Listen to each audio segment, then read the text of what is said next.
Assalamualaikum, salam sejahtera dan salam Malaysia Madani. Anda bersama saya Midi Saleh dalam podcast Pandu Citra at Intan. Baiklah, sebelum ini anda dah dengar bagaimana hebatnya kemahiran mendengar dalam memastikan pelaksanaan proses Pandu Citra yang berkesan. Selain pada kemahiran mendengar, adakah kemahiran lain lagi yang perlu ada pada seseorang pemandu citra untuk menjadi pemandu citra yang efisien ataupun pemandu citra yang hebat? Untuk itu, dalam episod kali ini kita bersama-sama dengan seorang lagi jemputan yang memang hebat dan akan memperkatakan tentang perkara ini dengan lebih mendalam. Apa khabar Dr. Catherine? Khabar baik Cik Midi. Terima kasih kerana sudi bersama-sama kita pada episod kali ini. It's my pleasure. Thank you. Okey. Doktor, sebelum kita berbual dengan lebih lanjut, saya nak kongsikan dulu latar belakang doktor. Boleh? Boleh. Okey. Dia penonton nak tahu juga. Bolehlah Okey. Dr. Catherine Ann Francis merupakan perunding latihan kanan di Intan, telah berkhidmat selama 20 tahun dalam perkhidmatan awam. Lama tu. Dan sebelum ni pernah berkhidmat di Hospital Selayang, Hospital Ampang di bawah KKM, kemudian di MITI dan sekarang setia bersama Intan. Sentiasa. Demi Mu Intan. Dan doktor juga merupakan jurulatih profesional bertauliah CPC dan pengamal NLP yang berlesen. Yeah. Okey, sesuailah berada di sebelah saya pada hari ini, doktor. Doktor, kalau doktor tengok episod podcast kita sebelum ini, kita dah kongsikan kehebatan kemahiran mendengar. Kemudian kita kongsikan juga apakah yang patut dan tak patut dilakukan dalam sesuatu pelaksanaan pandu citra. Okey, kalau boleh doktor kongsikan beritahulah. Saya pun tak tahu. Selain pada kemahiran mendengar, adakah kemahiran-kemahiran lain yang perlu ada pada seseorang pemandu citra untuk menjadikan ianya atau dia sebagai pemandu citra yang relevan? Okey. Jika disebut kemahiran Encik Midi, saya nak cakap mengenai 3 kemahiran yang saya rasa penting lah. Okey. Salah satunya adalah observation skills. Okey. Kenapa saya kata observation skills tu penting Encik Midi is because bila kita menjadi seorang pemandu citra, bila kita tengah ada conversation dengan permata citra kita kan, kita akan dapat lihat whether permata citra tu comfortable ataupun tidak comfortable dengan soalan yang kita tanya. Dan apabila kita dapat lihat that permata citra kita is not so comfortable, soalan yang kita nak tanya, soalan susulan yang kita nak tanya tu mungkin akan berubah sikit. Ya. So that is why observation skills tu important. Keduanya adalah kesabaran. Okay. Kesabaran amat-amat penting disebabkan bila kita bertanya soalan kepada permata citra, ada masanya permata citra akan berdiam seketika. Kadang-kadang 30 saat, 40 saat, 45 saat pun boleh. So jika kita tidak ada ciri kesabaran tu, kita pun akan jadi macam very fidgety tau. And that will make the permata citra uncomfortable untuk bercakap dengan kita. Okay, so we have to be comfortable with the silence. And thirdly, non-judgmental. Okay. Yang tu kalau tanya saya, that is one of the most important kemahiran yang perlu ada lah. Siapalah kita untuk menghakimi orang lain kan. So kalau nak dinyatakan kemahiran yang perlu ada, untuk saya tu 3 kemahiran tu adalah selain daripada listening skills adalah amat penting juga Encik Midi. Observation skill, kesabaran dan juga non-judgmental. Okey, tadi doktor ada sebutkan pasal pada pandangan doktor yang paling penting ialah non-judgmental. Okey, boleh tak doktor huraikan sikit kenapa ia merupakan satu kemahiran yang paling kritikal yang perlu ada pada seorang pemandu citra? Okey. Sebagai pemandu citra, kita bukannya seorang yang boleh memberi solusi. Solusi itu akan datang daripada permata citra kita, daripada coachi kita. So apabila kita mengadakan conversation dengan permata citra, berdasarkan apa yang diberitahu kepada kita, kita kena ingat permata citra tersebut berkongsi maklumat dengan kita, information dengan kita disebabkan permata citra mempercayai kita. So it can be anything. Kadang-kadang permata citra kita akan membuka hati kepada kita as coach. So in case permata citra informs us something yang begini ke dia? You know, can you imagine as humans, naluri manusia tu, we are naturally judgmental, Encik Midi. Ya, betul. Isn't it? So sebagai seorang coach, kita kena ada control yang menjadikan kita, you cannot judge. You have to keep reminding yourself, don't judge. You are a coach.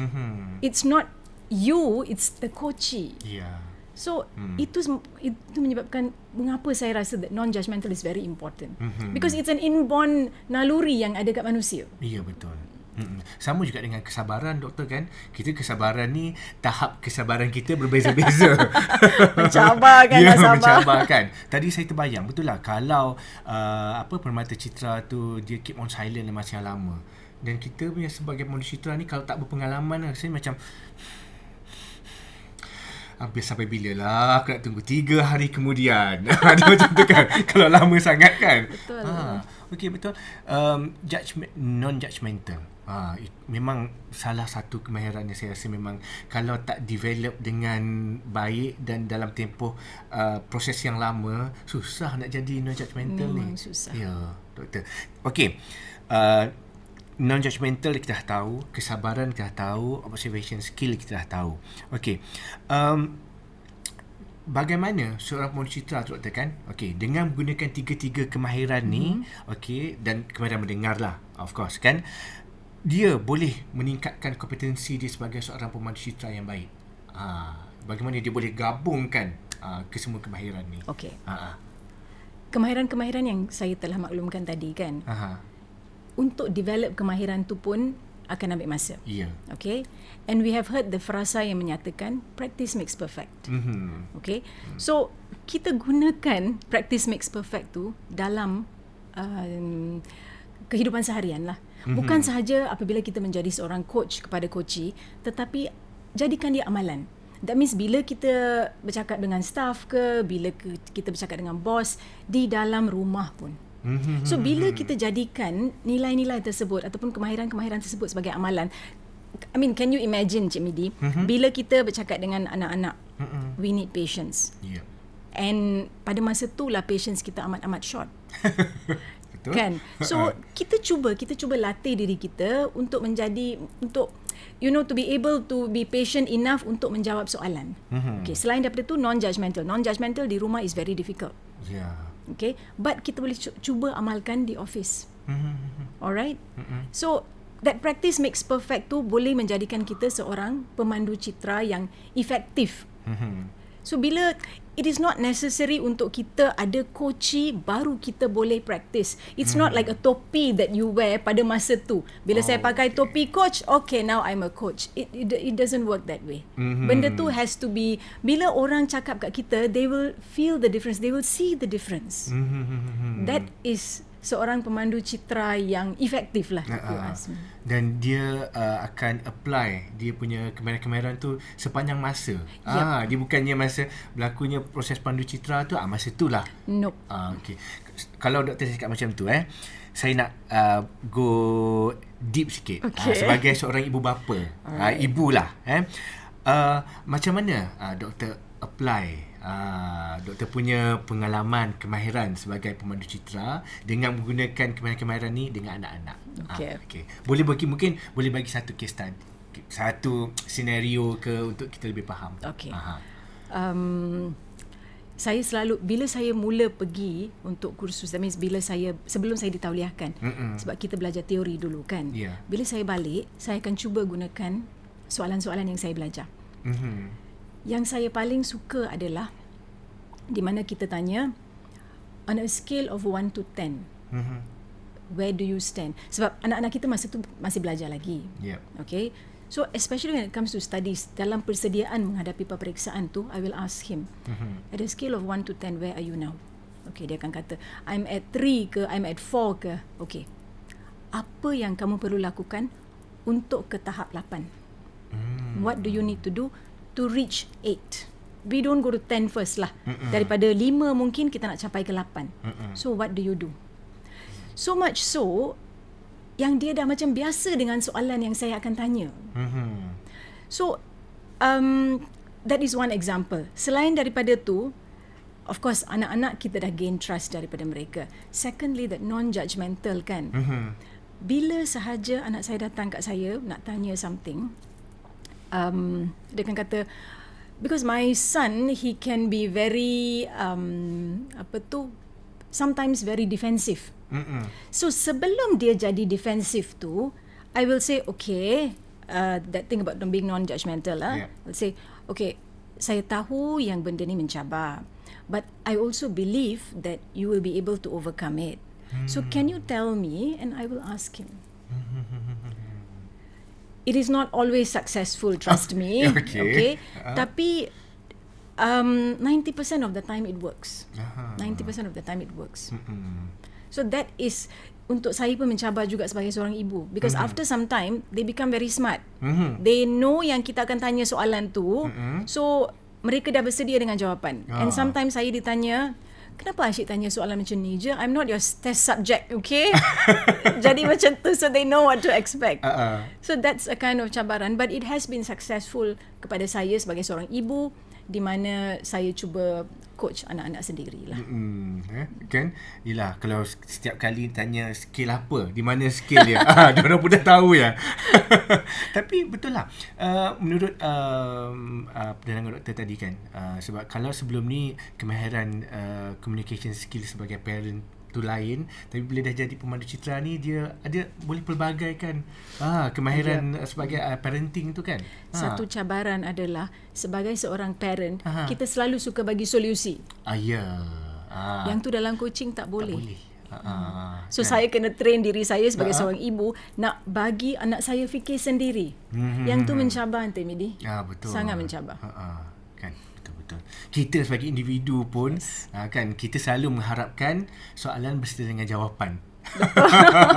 Kalau soalan untuk kita fikirkan dan kita macam mana kita nak brainstorm seorang tu macam susah juga. Betul. Kan. Tadi kalau dengan anak-anak, doktor berjaya apply kemahiran yang doktor pelajari dalam untuk menjadi seorang pemandu citra yang bagus, yang efisien. Doktor apply dalam kehidupan sebagai seorang ibu. Mungkin ada ni secara personalnya, habit-habit yang doktor rasa macam ada pada saya dan sepatutnya habit tu tak diteruskan, yang boleh mengganggu saya punya proses pandu citra sebagai seorang nanti habit itulah yang akan menjejaskan saya punya perjalanan yang lancar dalam proses pandu citra saya. Mungkin doktor boleh kongsikan habit-habit tu. Yang ni macam saya nak terangkan weakness saya pula kan. Selalunya kita cakap berkaitan benda-benda yang positif. Tetapi seorang pemandu citra, I mean as a human lah, okay, saya pun ada kelemahan juga. Saya ingin menjadi seorang yang efektif as an effective coach, but salah satu cabaran yang saya ada dan masih ada kalanya benda tu it comes out is that feeling of being non-judgmental and also non-assuming. Selalunya saya boleh become non-judgmental because bila saya bercakap dengan pemandu citra, pemata citra, I keep reminding myself, this is the coach's agenda, not my agenda. Okay? But sometimes because as a person, saya agak emotional juga. Okay? So bila jadi seorang pemandu citra, bila kita bercakap dengan pemata citra kita, dengan coach kita, sometimes they can break down, you know. Sometimes when they break down tu, kita rasa macam kita yang go through apa yang mereka go through. So I will make a lot of assumptions. I tend to make assumptions, which is something yang saya perlu kurangkan. Saya rasa yang itu merupakan kelemahan yang saya perlu baiki.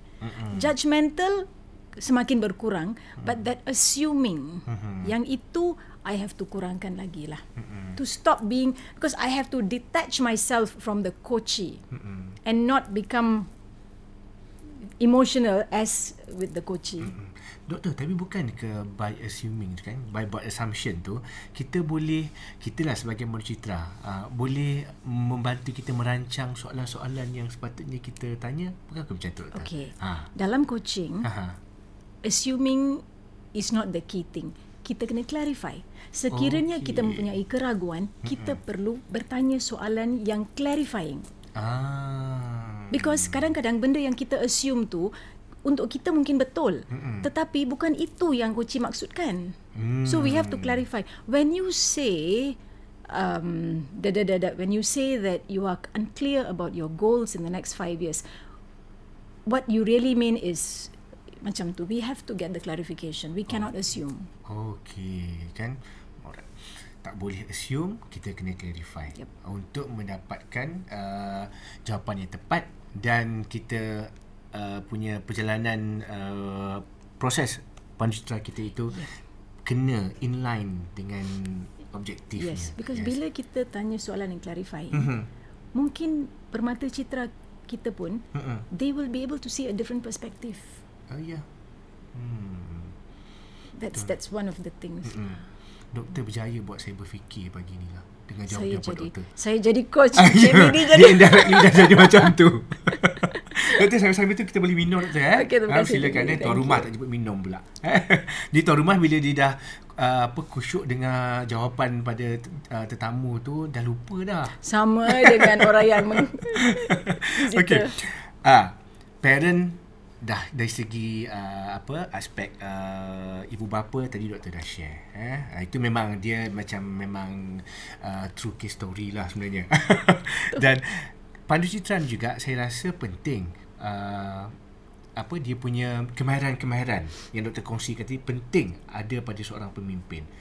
Boleh tak doktor kongsikan pula sebagai seorang pemimpin, pegawai di pusat pengajian doktor sekarang, bagaimana kemahiran-kemahiran ini membantu kita jadi seorang pemimpin yang boleh menyumbang pada perkhidmatan awam lah secara khususnya. Boleh. With pleasure. Okay. Bila saya memulakan kursus pentauliahan ni, one of the things yang dimaklumkan oleh trainer kita pada masa tu adalah this is one way kita give back kepada perkhidmatan awam, kepada negara, by becoming a pemandu citra. Okay, so itu merupakan satu perkara yang attract saya untuk menjadi seorang pemandu citra jugalah. Okay, selain daripada tu, let me give my example di office. Okay, bila saya menjadi seorang coach kepada my officers, my subordinates, apa yang nilai yang saya telah bina pada diri saya adalah saya mula mempercayai mereka dengan lebih. I started trusting them more. And I also developed, the word private and confidential. That became, we've always heard, tahu Encik Midi, okay, this is PNC, this is PNC, selalu kita dengar. But sometimes PNC tu menjadi perkataan yang overused. Okay, but bila kita buat coaching, especially to pegawai-pegawai yang kita kerja dengan mereka, that word PNC becomes a very meaningful word, because we know apa dalam lubuk hati seseorang itu, and we have to maintain that secrecy, that confidentiality dengan mereka, because that is one of the most important things dalam coaching as well, the confidentiality. Okay, secondly, the trust that kita ada dengan coach kita, who is our pegawai lah. Alright, selain daripada tu, dengan soalan-soalan yang kita tanya coach kita, okay, as a leader ataupun as a boss lah, boleh katakan boss lah, we don't assume. We have more empathy. Saya rasa empathy is one of the most important things lah as a leader, because dalam coaching empathy is also important. So those are the things yang saya rasa is important jugalah. Dia empathy ni senang diperkatakan, tapi nak instill dalam diri masing-masing tu bukan semudah itu, doktor, kan? Semudah itu. Dalam kita dalam organisasi yang besar, sebagai seorang ketua pun, untuk menjadi seorang yang betul-betul ada sikap empathy tu satu cabaran juga. Betul. Kan? Terutamanya dengan generasi sekarang. Mencabar jugalah. Bila cakap pasal generasi sekarang, oh dia. Ini soalan susulan ni. Bila cakap pasal generasi sekarang ni semua dah cakap AI. AI adanya teknologi yang baru ni, AI ni boleh menyelesaikan segala masalah. Tak perlu lagi kemahiran mendengar yang baik, kerana AI bukan sahaja mendengar, menyelami menyelami satu masalah dan memberi penyelesaian.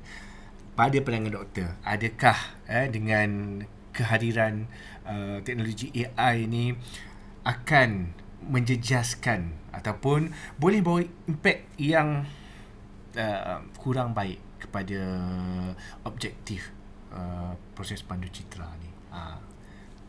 AI coach dia boleh ganti AI sekarang, doktor? Nama Liza ada. Kita boleh bagi ada, nama sendiri apa kan. Doktor? Okay, there are two classes of people. Aha. Okay, for me, ada yang bergantung kepada AI untuk menjadi coach mereka.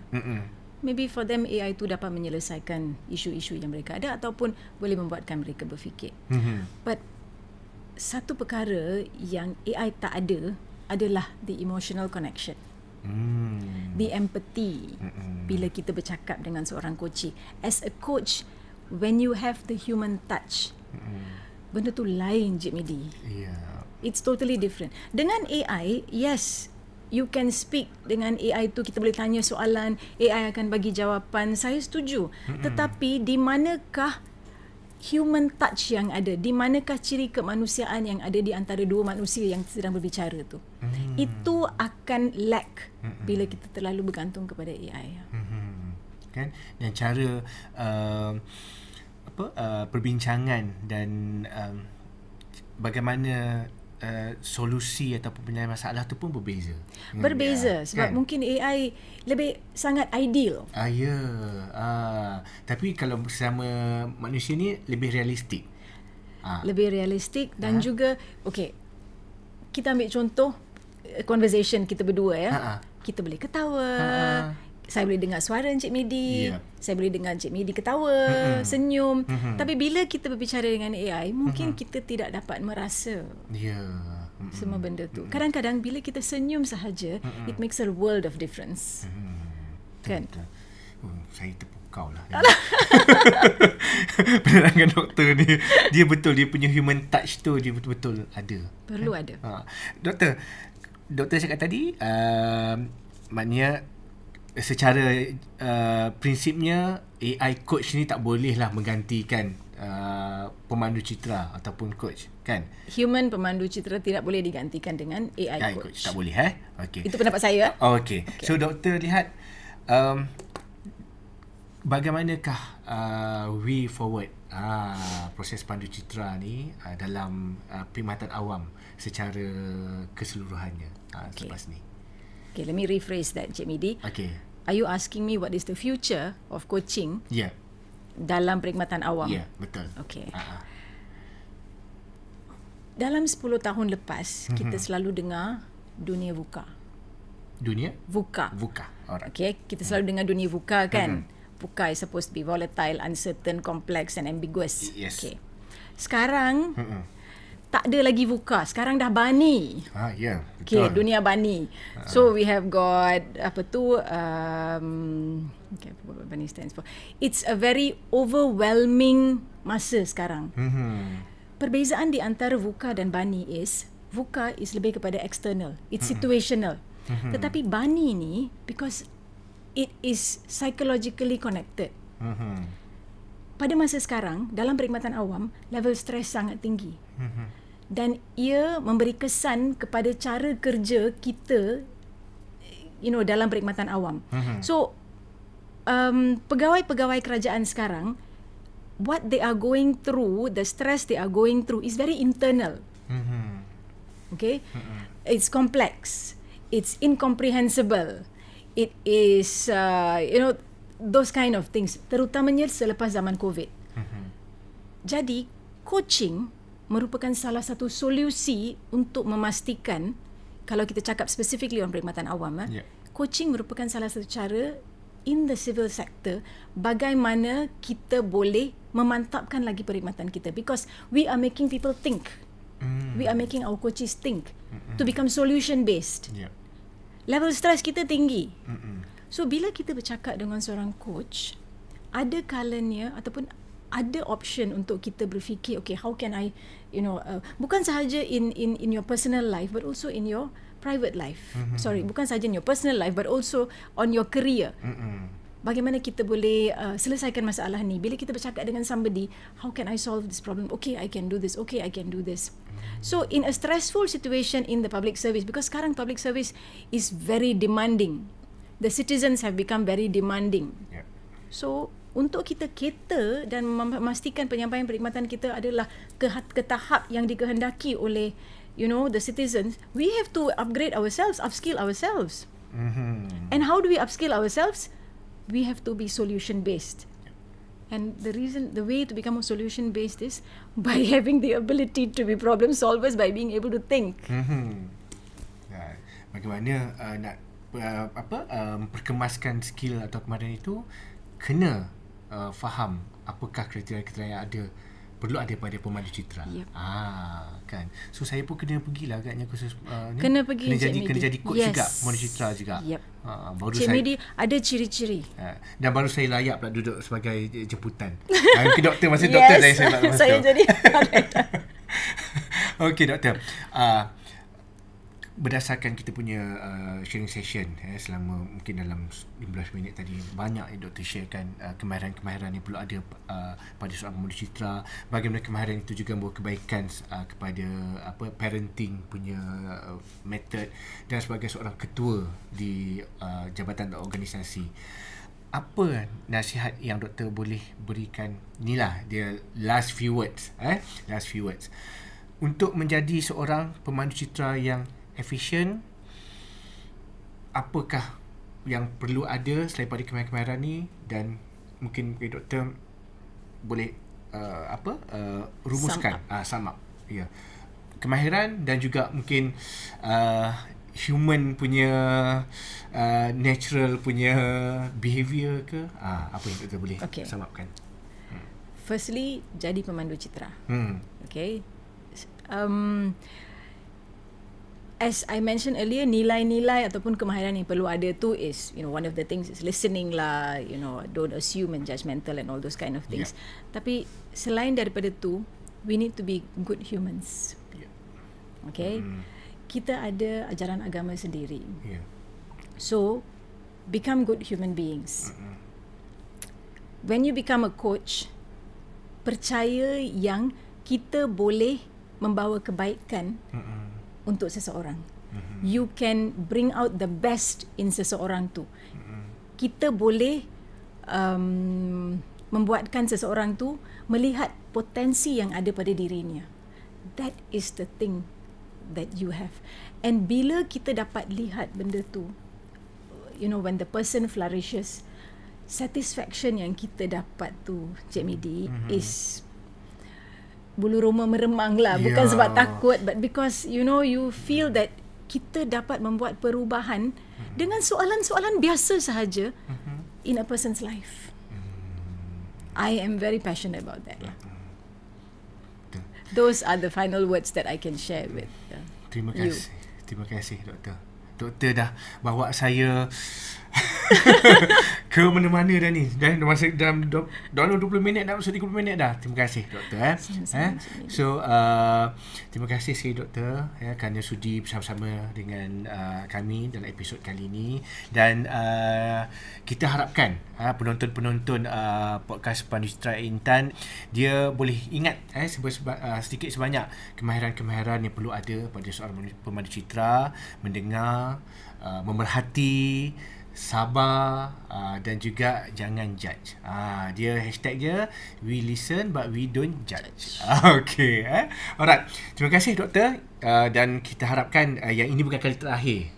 Banyak lagi episod kali selepas ni kita dapat jumpa lagi dengan doktor. Mungkin dengan topik-topik yang lain. Doktor banyak berkongsi input-input yang hebat. Terima kasih Cik Medi. Okey. Dan untuk itu sekian saja podcast Pandu Citra at Intan ni, dan insya-Allah kita jumpa lagi dalam episod yang seterusnya selepas ini. Sebelum berpisah, jangan lupa like, share dan subscribe YouTube podcast Pandu Citra at Intan. Kita akhiri podcast kita pada episod kali ini dengan hashtag. Kita ada hashtag doktor. Hashtag kita, anda kongsi, kami dengar. Salam hormat, kita jumpa lagi.